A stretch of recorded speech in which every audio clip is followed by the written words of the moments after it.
ನಸುಕಿನ ಜಾವದಿಂದ ಸುರಿದಂತಹ ಮಳೆಯಿಂದಾಗಿ ಇಡೀ ಬೆಂಗಳೂರು ಇದೀಗ ಜಲಾವೃತವಾಗಿರುವಂತದ್ದು. ನಾನೀಗ ಶಾಂತಿನಗರದಲ್ಲಿರುವಂತಹ ಈ ಒಂದು ಮುಖ್ಯ ರಸ್ತೆಯಲ್ಲಿ ಶಾಂತಿನಗರದ ವಿಲ್ಸನ್ ಗಾರ್ಡನ್ ಮುಖ್ಯ ರಸ್ತೆ ಇದು. ಈ ವಿಲ್ಸನ್ ಗಾರ್ಡನ್ ಮುಖ್ಯ ರಸ್ತೆಯಲ್ಲಿರುವಂತಹ ರಸ್ತೆಗಳ ಪರಿಸ್ಥಿತಿ ಯಾವ ರೀತಿ ನೋಡ್ತಾ ಇದ್ದೀವಿ. ಜೊತೆಗೆ ಅಗ್ನಿಶಾಮಕ ದಳದ ಅಧಿಕಾರಿಗಳು ಕೂಡ ಬೆಳಗಿನಿಂದಲೂ ಕೂಡ ಇಲ್ಲಿಂದ ನೀರು ಹೊರಹಾಕುವಂತಹ ಕೆಲಸ ಕೂಡ ಮಾಡ್ತಿದ್ದಾರೆ.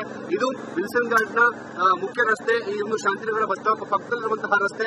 ಈಗಾಗಲೇ ಇಡೀ ರಸ್ತೆ ಮುಳುಗಡೆ ಆಗಿರುವಂತಹ ಕಾರಣಕ್ಕಾಗಿ 2 ಕಾರು, ಒಂದು ಕೆಎಸ್ಆರ್ಟಿಸಿ ಬಸ್ಸು ಇದೀಗ ಏನು ನೀರಲ್ಲಿ ಸಿಕ್ಕಿಕೊಂಡು ಕೆಟ್ಟು ನಿಂತಿರುವಂತಹ ದೃಶ್ಯವನ್ನು ಕೂಡ ನಾವು ನೋಡ್ತಾ ಇದ್ದೀವಿ. ಈ ಒಂದು ರಸ್ತೆ ಏನಿದೆ ಇದು 3 ವರ್ಷದ ಹಿಂದೆ ಬಿಬಿಎಂಪಿ 100 ಕೋಟಿ ರೂಪಾಯಿ ಖರ್ಚು ಮಾಡಿ ಮಾಡಿದಂತಹ ಟೆಂಡರ್ ಶೂರ್ ಕಾಮಗಾರಿ. ಈ ಒಂದು ಟೆಂಡರ್ ಶೂರ್ನ ಕಾಮಗಾರಿ ಅಸಲಿ ರೀತಿಗೆ ಹೊರ ಬರ್ತಾ ಇದೆ. ಈಗಾಗಲೇ ಅಗ್ನಿಶಾಮಕ ದಳದ ಅಧಿಕಾರಿಗಳು ಇದನ್ನ ನೀರನ್ನು ಹೊರ ಹಾಕುವಂತಹ ಒಂದು ಸಾಕಷ್ಟು ಪ್ರಯತ್ನಗಳು ಕೂಡ ಪಡ್ತಾ ಇದ್ದಾರೆ. ಆದರೆ ಈ ಒಂದು ರಸ್ತೆಯಲ್ಲಿರುವಂತಹ ನೀರು ಹೊರಗೆ ಹೋಗೋದಕ್ಕೆ ಫ್ಲೋಟಿಂಗ್ ಇಲ್ಲದಿರುವಂತಹ ಕಾರಣಕ್ಕಾಗಿ ಇದೀಗ ಆ ಒಂದು ಭಾಗದಲ್ಲಿ ಫುಟ್ಪಾತ್ ಕೂಡ ಹೊಡೆದು ಹಾಕಿ ಆ ನೀರನ್ನು ಹೊರ ಹಾಕುವಂತಹ ಕೆಲಸ ಕೂಡ ಮಾಡ್ತಾ ಇದ್ದಾರೆ. ಬಿಬಿಎಂಪಿಯ ಕಳಪೆ ಕಾಮಗಾರಿಯ ಒಂದು ನೈಜ ದೃಶ್ಯಗಳನ್ನು ಕೂಡ ನಮಗೆ ನೋಡಬಹುದು. ಅಗ್ನಿಶಾಮಕ ದಳದ ಅಧಿಕಾರಿಗಳು ಬೆಳಗಿಂದಲೂ ಕೂಡ ನೀರನ್ನು ಹೊರ ಹಾಕುವಂತಹ ಕೆಲಸ ಕೂಡ ಮಾಡ್ತಿದ್ದಾರೆ. ಈ ಭಾಗದಲ್ಲಿರುವಂತಹ ಮನೆಗಳಿಗೂ ಕೂಡ ನೀರು ನುಗ್ಗಿರುವಂತದ್ದು, ಇಲ್ಲಿರುವಂತಹ ಕ್ವಾರ್ಟರ್ಸ್ ಆಗಿರ್ಬೋದು, ಜೊತೆಗೆ ಮನೆಗಳ ಒಳಗಡೆ ನಿಲ್ಲಿಸಿದಂತಹ ಏನು ವಾಹನಗಳೆಲ್ಲವೂ ಕೂಡ ಕಂಪ್ಲೀಟ್ ಆಗಿ ಜಲಾವೃತವಾಗಿದೆ. ಬೃಹತ್ ಆಕಾರದ ಬಸ್ಸೇ ಈ ನೀರಲ್ಲಿ ಮುಳುಗಿ ಹೋಗಿರುವಂತದನ್ನು ನೋಡ್ತಾ ಹೋದ್ರೆ ಈ ರಸ್ತೆಯಲ್ಲಿ ಎಷ್ಟು ಮಟ್ಟಿಗೆ ನೀರು ನಿಂತಿದೆ ಎಂದು ಕೂಡ ನಾವು ಊಹಿಸಬಹುದು. ಸದ್ಯಕ್ಕೆ ಬಿಬಿಎಂಪಿ ಅಧಿಕಾರಿಗಳು ಗ್ರೇಟರ್ ಬೆಂಗಳೂರನ್ನ ಮಾಡಿದ್ರೆ ಹೊರತು ಇದನ್ನ ಬೆಂಗಳೂರಲ್ಲಿರುವಂತಹ ಒಂದು ಸಮಸ್ಯೆನ ನಿವಾರಿಸುವುದಕ್ಕೆ ಕೂಡ ವಿಫಲವಾಗಿರುವುದಕ್ಕೆ ಇದೊಂದು ಏನು ನೈಜ ಉದಾಹರಣೆ. ಕ್ಯಾಮರಾ ಪರ್ಸನ್ ಕಾಂತರಾಜ್ ಜೊತೆ ಮುತ್ತಪ್ಪ, ರಿಪಬ್ಲಿಕ್ ಕನ್ನಡ, ಬೆಂಗಳೂರು. ಶಾಂತಿನಗರದ ವಿಲ್ಸನ್ ಗಾರ್ಡನ್ ರಸ್ತೆ ಕಂಪ್ಲೀಟ್ ಆಗಿ ಜಲಾವೃತವಾಗಿದೆ. 2 ವರ್ಷದ ಹಿಂದೆ ನಿರ್ಮಾಣ ಮಾಡಿದಂತಹ ಟೆಂಡರ್ ಶೂರ್ನ ಕಾಮಗಾರಿಯ ಕಳಪೆ ಕಾಮಗಾರಿಯ ಒಂದು ಏನು ಅಸಲಿಯಕ್ಕೆ ಹೊರಬಂದಿರುವಂತದ್ದು. ಇವತ್ತು ಬೆಳಗ್ಗೆ ಜಾವ ಸುರಿದಂತಹ ಒಂದು ಮಳೆಯಿಂದ ಇಡೀ ರಸ್ತೆ ಏನಿದೆ ಈ ರಸ್ತೆ ಕಂಪ್ಲೀಟ್ ಆಗಿ ಮುರಿದು ಹೋಗಿರುವುದು ನೋಡ್ತಾ ಇದ್ದೀವಿ. ಈ ರಸ್ತೆಯಲ್ಲಿ 3-4 ಅಡಿಯಷ್ಟು ನೀರು ಈಗ ನಿಂತ್ಕೊಂಡಿದೆ. ಇದಕ್ಕೆ ಕೇವಲ 3 ವರ್ಷದ ಹಿಂದೆ ಅಷ್ಟೇ ಮಾಡಿರುವಂತಹ ರಸ್ತೆ ಇದು. ಈ 2 ವರ್ಷದಿಂದ ಕಾಮಗಾರಿ ನಡೀತಾನೆ ಇತ್ತು. ಇದನ್ನು ಫಿನಿಶ್ ಮಾಡಿರುವಂತಹ ಹೋದ ವರ್ಷ.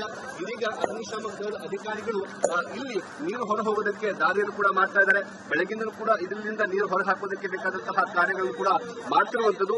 ಆದ್ರೆ ಈ ಹೊಸದಾಗಿ ನಿರ್ಮಾಣ ಮಾಡಿರುವಂತಹ ರಸ್ತೆಯ ಕಳಪೆ ಕಾಮಗಾರಿಯಿಂದಾಗಿ ಈ ಒಂದು ರಸ್ತೆಯ ನೀರು ಹೊರಗಡೆ ಹೋಗ್ತಾ ಇಲ್ಲ. ನೀರು ಹೊರ ಹೋಗೋದಕ್ಕೆ ಬೇಕಾದಂತಹ ಸರಿಯಾದಂತಹ ವ್ಯವಸ್ಥೆ ಮಾಡದಿರುವಂತಹ ಕಾರಣಕ್ಕಾಗಿ ಅಗ್ನಿಶಾಮಕ ದಳದ ಅಧಿಕಾರಿಗಳು ಕಷ್ಟಪಟ್ಟು ಆ ನೀರನ್ನು ಹೊರ ಹಾಕುವಂತಹ ಕೆಲಸ ಮಾಡ್ತಿದ್ದಾರೆ. ಈ ರಸ್ತೆಯಲ್ಲಿ ನೀರು ನಿಂತಿರುವಂತಹ ಕಾರಣಕ್ಕಾಗಿ ಇಲ್ಲಿರುವಂತಹ ಸ್ಥಳೀಯರು ನಿತ್ಯ ಪರದಾಡುವಂತಹ ಪರಿಸ್ಥಿತಿ ನಿರ್ಮಾಣವಾಗಿದೆ. ಇಲ್ಲಿರುವಂತಹ ಕಾರುಗಳು ಮುಳುಗಡೆ ಆಗಿದ್ದಾವೆ. ಕೆಎಸ್ಆರ್ಟಿಸಿ ಬಸ್ ಮುಳುಗಿ ಹೋಗಿದೆ.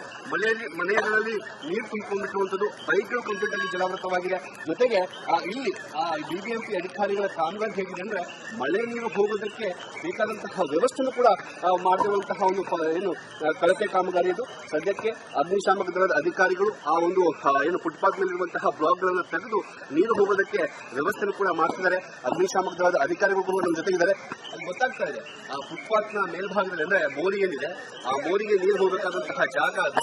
ಆ ಜಾಗನ ಅಧಿಕಾರಿಗಳು ಎಷ್ಟು ಚೆನ್ನಾಗಿ ಕೆಲಸ ಮಾಡಿದ್ದಾರೆ ಅಂತ ಹೇಳಿ ಇದಕ್ಕೆ ಒಂದು ನಾವು ನೋಡಬಹುದು, ಕಣ್ಣಾರೆ ನೋಡಬಹುದು. ಈಗ ಅಧಿಕಾರಿಗಳು ಅನ್ನುವಂತಹ ಬ್ಲಾಕ್ ಗಳನ್ನ ತೆಗೆದು ನೀರು ಹೋಗೋದಕ್ಕೆ ಏನು ವ್ಯವಸ್ಥೆ ಮಾಡ್ತಿದ್ದಾರೆ. ಇದನ್ನ ಬಿಬಿಎಂಪಿಯ ಗ್ರೇಟರ್ ಬೆಂಗಳೂರು ಕಾಮಗಾರಿ. ಈ ಕಾಮಗಾರಿಗೆನೆ ಕೋಟ್ಯಾಂತರ ರೂಪಾಯಿ ಖರ್ಚು ಮಾಡಿದೆ ಈ ಒಂದು ನಮ್ಮ ಬೆಂಗಳೂರು. ಕ್ಯಾಮರಾ ಪರ್ಸನ್ ಕಾಂತರಾಜ್ ಜೊತೆಗೆ ಮುತ್ತಪ್ಪ, ರಿಪಬ್ಲಿಕ್ ಕನ್ನಡ, ಬೆಂಗಳೂರು. ಆರಕ್ಷಕರಿಗೆ ರಕ್ಷಣೆ ಇಲ್ಲದಂತಹ ಪರಿಸ್ಥಿತಿ ನಿರ್ಮಾಣವಾಗಿದೆ. ಯಾಕಂದ್ರೆ ನೀವು ನಸುಕಿನ ಜಾವ ಸುರಿದಂತಹ ಈ ಮಳೆಯಿಂದಾಗಿ ಈಗ ವಿಲ್ಸನ್ ಗಾರ್ಡನ್ ಬಳಿ ಇರುವಂತಹ ಈ ಒಂದು ಸರ್ಕಾರಿ ಕ್ವಾರ್ಟರ್ಸ್ ಏನಿದೆ ಇಡೀ ಕ್ವಾರ್ಟರ್ಸ್ ಈಗ ಮುಳುಗಡೆ ಆಗಿರುವಂತದ್ದು. ಈ ಕ್ವಾರ್ಟರ್ಸ್ಗೆ ಸಂಪರ್ಕ ಕಲ್ಪಿಸುವಂತಹ ಮುಖ್ಯ ರಸ್ತೆ ಪರಿಸ್ಥಿತಿ ಹೇಗಿದೆ ಅಂತ ನಾವು ತೋರಿಸ್ತಿದ್ದೀನಿ. ಸದ್ಯ ಇದೇ ನೀರಿನಲ್ಲಿ ನಾವು ಕ್ವಾರ್ಟರ್ಸ್ನ ಒಳಭಾಗದಲ್ಲಿ ಹೋಗ್ತಾ ಇದ್ದೀವಿ. ಮೊಣಕಾಲಲ್ಲೂ ಕೂಡ ನೀರಿದೆ. ಮುಂದೆ ಹೋಗ್ತಾ ಇದ್ರೆ ನೀರಿನ ಪ್ರಮಾಣ ಕೂಡ ಹೆಚ್ಚಳಾಗುವಂತಹ ಒಂದು ಸಾಧ್ಯತೆ ಇರುವಂತದ್ದು. ಇಲ್ಲಿರುವಂತಹ ಆಂಬ್ಯುಲೆನ್ಸ್ ಆಗಿರ್ಬೋದು, ಕಾರ್ ಆಗಿರ್ಬೋದು, ಬೈಕ್ ಎಲ್ಲವೂ ಕೂಡ ಕಂಪ್ಲೀಟ್ ಆಗಿ ಮುಳುಗಡೆ ಆಗಿದೆ. ಮಕ್ಕಳು ಕೂಡ ಮನೆಯಿಂದ ಹೊರಬರುವಂತಹ ಪರಿಸ್ಥಿತಿ ನಿರ್ಮಾಣವಾಗಿರುವಂತದ್ದು. ಈಗಾಗಲೇ ಬಿಬಿಎಂಪಿಯ ಕಳಪೆ ಕಾಮಗಾರಿಯ ಒಂದು ನೈಜ ದೃಶ್ಯವನ್ನು ಕೂಡ ನಾವು ನೋಡಬಹುದು. ಮುಖ್ಯ ರಸ್ತೆಯಲ್ಲಿರುವಂತಹ ನೀರು ತುಂಬಿರುವಂತಹ ಕಾರಣಕ್ಕಾಗಿ ಈ ಒಂದು ಬಡಾವಣೆಯ ಒಳಗಡೆ ಮತ್ತೆ ಇರುವಂತಹ ಒಂದು ಲೇಔಟ್ನ ಒಳಗಡೆ ನೀರು ನುಗ್ಗಿದೆ. ಈಗಾಗಲೇ ಇರುವಂತಹ ಕ್ವಾರ್ಟರ್ಸ್ ಏನಿದೆ ಈ ಇಡೀ ಕ್ವಾರ್ಟರ್ಸ್ ಈಗ ಮಳೆ ನೀರಿನಲ್ಲಿ ತುಂಬಿ ಹೋಗಿರುವಂತದ್ದು. ಇರುವಂತಹ ಬೈಕ್ ಆಗಿರ್ಬೋದು, ಕಾರು, ಆಟೋ ಎಲ್ಲವೂ ಕೂಡ ಕಂಪ್ಲೀಟ್ ಆಗಿ ಮಳೆ ನೀರಿನಲ್ಲಿ ತುಂಬಿ ಹೋಗಿದೆ. ಇದೆಲ್ಲವೂ ಕೂಡ ಸರ್ಕಾರಿ ಅಧಿಕಾರಿಗಳ ಒಂದು ಕ್ವಾರ್ಟರ್ಸ್. ಈ ಕ್ವಾರ್ಟರ್ಸ್ ಅಲ್ಲಿ ಸಾಕಷ್ಟು ಕುಟುಂಬಗಳು ಕೂಡ ವಾಸವಾಗಿದ್ದಾವೆ. ಕೆಎಸ್ಆರ್ಟಿಸಿ ಆಗಿರ್ಬೋದು, ಬಿಎಂಟಿಸಿ, ಪೊಲೀಸರು, ಹೀಗೆ ಎಲ್ಲರೂ ಕೂಡ ಈ ಒಂದು ಕ್ವಾರ್ಟರ್ಸ್ ನಲ್ಲಿ ವಾಸವಾಗಿದ್ದಾರೆ. ಈಗ ಎಲ್ಲರೂ ಕೂಡ ಮನೆ ಒಳಗಡೆ ಲಾಕ್ ಆಗಿರುವಂತದ್ದು. ಯಾಕಂದ್ರೆ ಮನೆ ಹೊರಗಡೆ ಬರೋದು ಕೂಡ ಅವರಿಗೆ ಆಗಿರುವಂತಹ ಪರಿಸ್ಥಿತಿ. ವಿದ್ಯುತ್ ತಂತಿ ಎಲ್ಲಿ ತಗಲುತ್ತೋ ಅಥವಾ ಯಾವುದೇ ರೀತಿಯಾದಂತಹ ಒಂದು ಮೂಲಭೂತ ಸೌಕರ್ಯಗಳು ಕೂಡ ಸಿಗದಿರುವಂತಹ ಸ್ಥಿತಿಯಲ್ಲಿ ಎಲ್ಲರೂ ಕೂಡ ಮನೆಯಲ್ಲೇ ಏನು ಸೆರೆಮನೆಯಲ್ಲೇ ಇರುವ ಹಾಗೆ ಒಂದು ಪರಿಸ್ಥಿತಿ ಕೂಡ ನಿರ್ಮಾಣವಾಗಿದೆ. ಸದ್ಯಕ್ಕೆ ಮನೆಯ ಒಳಗಡೆ ಎಲ್ಲರೂ ಕೂಡ ಸಿಲುಕಿದ್ದಾರೆ. ದೈನಂದಿನ ಬೇಕಾದಂತಹ ಹಾಲಾಗಿರ್ಬೋದು, ನೀರು, ಇನ್ನಿತರ ತರಕಾರಿಗಳು ತೆಗೆದುಕೊಂಡು ಬರೋಕ್ಕೂ ಕೂಡ ಆಗಿರುವಂತಹ ಪರಿಸ್ಥಿತಿ ಇಲ್ಲಿ ನಿರ್ಮಾಣವಾಗಿದೆ. ಯಾಕಂದ್ರೆ ಇಡೀ ಒಂದು ಕ್ವಾರ್ಟರ್ಸ್ ಏನಿದೆ, ಆ ಒಂದು ಇಡೀ ಕ್ವಾರ್ಟರ್ಸ್ನ ಸುತ್ತಲೂ ಕೂಡ ಮಳೆ ನೀರು ತುಂಬಿರುವಂತಹ ಕಾರಣಕ್ಕಾಗಿ, ಜೊತೆಗೆ ವಾಹನಗಳೆಲ್ಲವೂ ಕೂಡ ಜಲಾವೃತ ಆಗಿರುವಂತಹ ಕಾರಣಕ್ಕಾಗಿ ಇಲ್ಲಿರುವಂತಹ ಕ್ವಾರ್ಟರ್ಸ್ ನಿವಾಸಿಗಳಿದ್ದಾರೆ ಎಲ್ಲರೂ ಕೂಡ ಮನೆಯಲ್ಲೇ ಈಗ ಲಾಕ್ ಆಗಿರುವಂತಹ ಒಂದು ದೃಶ್ಯವನ್ನು ಕೂಡ ನಾವು ನೋಡಬಹುದು. ಯಾಕಂದ್ರೆ ಬೈಕ್ ನೋಡ್ತಿದ್ದೀವಿ, ಈಗ ಬೈಕ್ನ ಪ್ರಮಾಣ ಕೂಡ ನಾವು ನೋಡಬಹುದು. ಇಲ್ಲಿಗೂ ಕೂಡ ನೀರು ನಿಂತಿರುವಂತಹ ಮಾರ್ಗಗಳನ್ನು ಕೂಡ ನಾವು ನೋಡ್ತಾ ಇದ್ದೀವಿ. ಈಗ ಅಲ್ಲಿ ಅಗ್ನಿಶಾಮಕ ದಳದ ಅಧಿಕಾರಿಗಳು ನೀರನ್ನು ತೆಗೆಯುವಂತಹ ಕೆಲಸವನ್ನು ಮಾಡ್ತಿರುವಂತಹ ಕಾರಣಕ್ಕಾಗಿ ಸ್ವಲ್ಪ ಮಟ್ಟಿಗೆ ನೀರು ಇಳಿದಿದೆ. ಇಂತಹ ಪರಿಸ್ಥಿತಿಯನ್ನ ಬಿಬಿಎಂಪಿ ಗ್ರೇಟರ್ ಬೆಂಗಳೂರು ಪ್ರಾಧಿಕಾರ ಅಂತ ಹೇಳಿ ಬಿಂಬಿಸೋಕೆ ಹೋಗ್ತಾ ಇದೆ. ಕ್ಯಾಮರಾ ಪರ್ಸನ್ ಕಾಂತರಾಜ್ ಜೊತೆಗೆ ಮುತ್ತಪ್ಪ, ರಿಪಬ್ಲಿಕ್ ಕನ್ನಡ, ಬೆಂಗಳೂರು. ಎಷ್ಟು ಗಂಟೆ ನಿಮ್ಮ ಸಮಸ್ಯೆ ಶುರುವಾಯ್ತು ಸರ್? 4 ಗಂಟೆ. 4 ಗಂಟೆ. ಓಕೆ. ರಾತ್ರಿ ಎಲ್ಲ ಮಳೆ ಬಂದಿದೆ, ನೀರೆಲ್ಲ ತುಂಬಿಕೊಂಡಿದೆ. ಸಿಕ್ಕಾಪಟ್ಟೆ ಸಮಸ್ಯೆ ಮಳೆ ಬಂದ್ರೆ ಇಲ್ಲಿ. ಯಾವ ಕ್ವಾರ್ಟರ್ಸ್ ಅಲ್ಲಿ ಯಾರೆಲ್ಲ ಇರ್ತಾರೆ ಇಲ್ಲಿ? ಯಾವ ಗವರ್ಮೆಂಟ್ ನೌಕರಿ ಮಾಡೋರು ಇರ್ತಾರೆ, ಪೊಲೀಸರು ಮತ್ತೆ ಅಬಕಾರಿ ಇಲಾಖೆಯವರು ಎಲ್ಲರೂ ಇರ್ತಾರೆ. ಓಕೆ. ಈ ತರ ಆದ್ರೆ ಹೆಂಗ್ ಈ ಪರಿಸ್ಥಿತಿ ಎಲ್ಲರದು? ವ್ಯವಸ್ಥೆ ಸರಿಯಾಗಿಲ್ಲ ಸರ್ ಇಲ್ಲಿ? ಏನು ಸರಿ ಇಲ್ಲ ನೋಡ್ರಿ. ದೊಡ್ಡ ಮೋರಿ ಕಟ್ಟಿದಾರೆ, ಅಂದ್ರೆ ಏನು ಕೆಲ್ಸಕ್ಕೆ ಬರಲ್ಲ. ನೀರು ಹೋಗ್ಬೇಕು ತಾನೆ, ಅಲ್ಲಿ ನೀರು ಹೋಗಲ್ಲ. ಏನ್ ಮಾಡ್ತಾರೆ ಇವರೆಲ್ಲ? ಬಿಬಿಎಂಪಿ ಅವ್ರು ಏನ್ ಮಾಡ್ತಾರೆ ಕೆಲಸ? ಗ್ರೇಟರ್ ಬೆಂಗಳೂರು ಅಂತ ಹೇಳಿದಾರೆ ಸರ್. ಯಾವ್ದು ಗ್ರೇಟ್ ರೀ? ಯಾವ ಗ್ರೇಟ್ ಇಲ್ಲ, ಥರ್ಡ್ ಕ್ಲಾಸ್ ಇದೆ ಇದು. ಯಾವ್ದು ಹಳ್ಳಿಗೆ ಹೋಗ್ರಿ ಎಷ್ಟೋ ಚೆನ್ನಾಗಿರ್ತದೆ. ಇದೇ ಚೆನ್ನಾಗೈತದ ಊರು, ಗ್ರೀನ್ ಸಿಟಿ. ಆ ಸಿಟಿ, ಈ ಸಿಟಿ, ಯಾವ ಸಿಟಿ ಇಲ್ಲ ಇದು. ಐಕೊಂತಿನ ಸಿಟಿ ಇದ್ದಂಗೆ ಹೈಟೆಕ್ ಸಿಟಿ ನಮ್ದು. ಎಲ್ಲ ಸುಳ್ಳು, ಎಲ್ಲ ಸುಳ್ಳು. ಇವರೆಲ್ಲ ಹೇಳೋದಲ್ಲ, ಸರ್ಕಾರ ನಡೆಸೋರೆಲ್ಲ ಸುಳ್ಳು ಹೇಳೋದು. ಅಲ್ಲ, ಈ ಸಮಸ್ಯೆ ಬಿಬಿಎಂಪಿ ಎಲ್ಲ ಗೊತ್ತಿದೆಯಲ್ಲ? ಎಲ್ಲ ಗೊತ್ತಿರುತ್ತೆ, ಬರುತ್ತೆ, ಬೆಳಿತಾರೆ, ಹೋಗ್ತಾರೆ, ಅಷ್ಟೇ ಬಿಡ್ತಾರೆ. ಬಂದಿಲ್ಲ ನೋಡಲ್ಲ. ಪ್ರತಿ ವರ್ಷ 10,000 ಕೋಟಿ ಎಲ್ಲ ಖಾಲಿ ಆಗಿದೆ ನೋಡಿ ಸರ್. ಇದೆಲ್ಲ ನೀರ್ ಬರೋದಕ್ಕೆ ಎಲ್ಲ ಬಿಟ್ಬಿಟ್ಟು ಹೋಗಿದ್ದಾರೆ.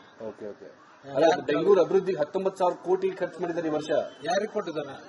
ಅವರೇ ತಿಂತಾರೆ. ನಮ್ಗೊಂದು ಕೊಡಲ್ಲ, ಅವರೇ ತಿಂತಾರೆ, ಎಲ್ಲ ಹೋಗ್ಬಿಡ್ತಾರೆ.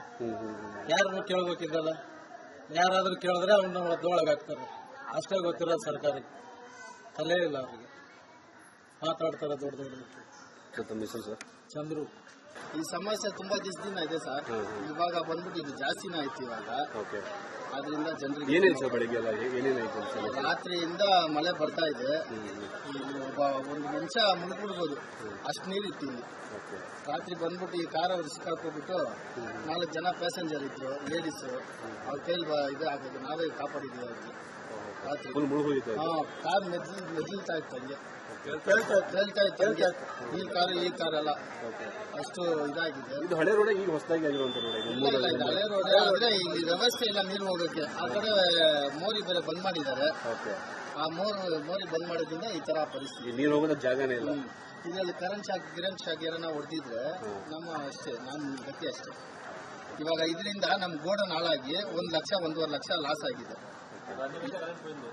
ಅಷ್ಟು ನಮ್ಗೆ ಪರಿಸ್ಥಿತಿ ಆಗಿದೆ. ನಮ್ಮ ಹೆಸರು ನರೇಶ್ ಅಂತ.